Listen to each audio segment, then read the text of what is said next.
तो लालकुआं के तराई पूर्वी वन प्रभाग के डॉली रेंज परिसर में वन्य जीव सुरक्षा सप्ताह कार्यक्रम का समापन किया गया है।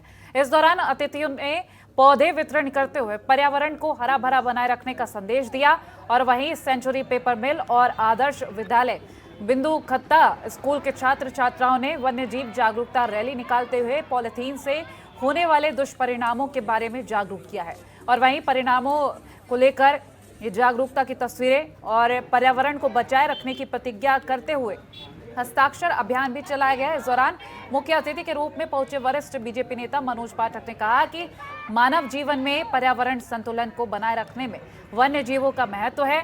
वनों की सुरक्षा को बचाए रखने के लिए सभी को संकल्प लेना चाहिए।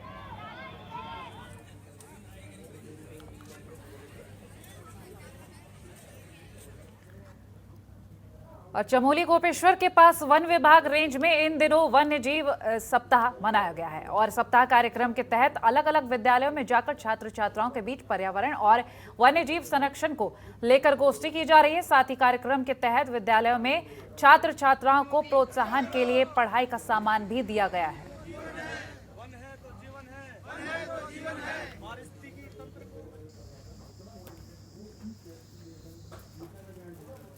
मंगलौर के कार्यक्रम में कांग्रेस विधायक काजी निजामुद्दीन ने क्षेत्र की जनता के स्वास्थ्य को ध्यान में रखते हुए सामुदायिक स्वास्थ्य केंद्र नारसन को बड़ी सौगात दी है।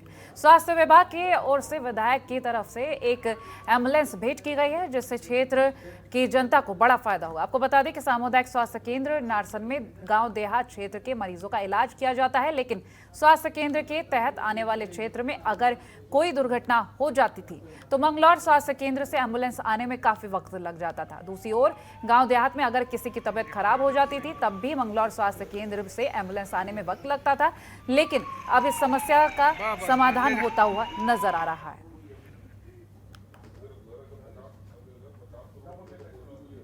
पौड़ी में बीजेपी की ओर से चलाए जा रहे सेवा और समर्पण कार्यक्रम हुआ और इसके तहत बीजेपी लोकसभा सांसद और सह प्रभारी रेखा वर्मा के गढ़वाल दौरे के दौरान पौड़ी विधानसभा क्षेत्र में स्वच्छता अभियान कार्यक्रम किया।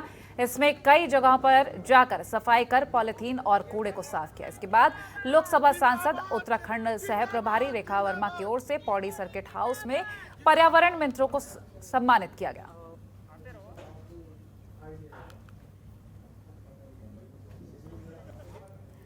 कांग्रेस के वरिष्ठ नेता और कार्यकारिणी अध्यक्ष रंजीत रावत को उत्तर प्रदेश के लखीमपुर खीरी जाने से रोकने के लिए सितारगंज पुलिस ने उन्हें रोकते हुए हिरासत में ले लिया। रंजीत रावत अपने कार्यकर्ताओं के साथ लखीमपुर खीरी में शांतिपूर्ण विरोध प्रदर्शन करते हुए आंदोलन करने पहुंचे और आपको बता दें लखीमपुर में हिंसा और किसानों की हत्या के बाद इस घटना में मृतक किसानों के परिवारों से मिलने के लिए जा रहे थे। रंजीत रावत का कहना था कि केंद्र और राज्य सरकार आरोपियों को बचाने में लगी हुई है। देश का अन्नदाता लगभग 1 साल से दिल्ली के बॉर्डर पर कृषि कानूनों के खिलाफ आंदोलन कर रहा है और लगभग 700 से ज्यादा किसान शहीद हो चुके, लेकिन मोदी सरकार का उनकी मांगों के समाधान को लेकर कोई कदम उठाया नहीं जा रहा, बल्कि गुंडागर्दी के बल पर किसानों की आवाज को दबाने में भाजपा के मंत्री लगे हुए हैं।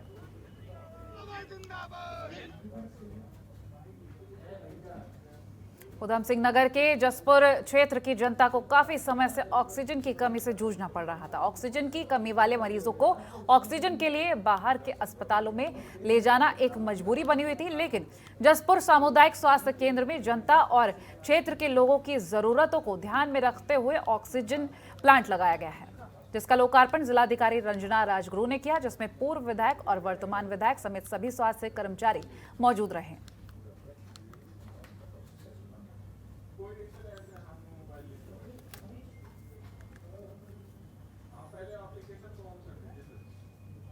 मंगलवार को हाईकोर्ट की ओर से चारधाम यात्रा पर आने वाले श्रद्धालुओं के लिए ई पास की अनिवार्यता समाप्त कर दी गई है। इसके बाद धाम में श्रद्धालुओं की भीड़ उमड़ पड़ी है। सुबह से ही दर्शन की लाइन में आए श्रद्धालुओं की भीड़ देखी गई।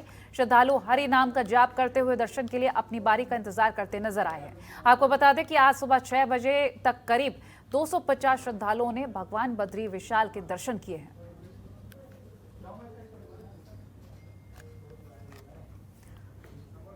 और फिलहाल इस बुलेटिन में इतना ही। खबरों के लिए देखते रहिए जनतंत्र टीवी। नमस्कार। खबरों के निष्पक्ष विश्लेषण के लिए सब्सक्राइब करें जनतंत्र TV and press the bell icon. Never miss any update.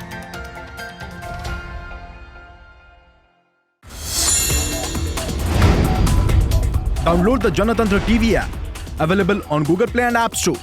Download it now.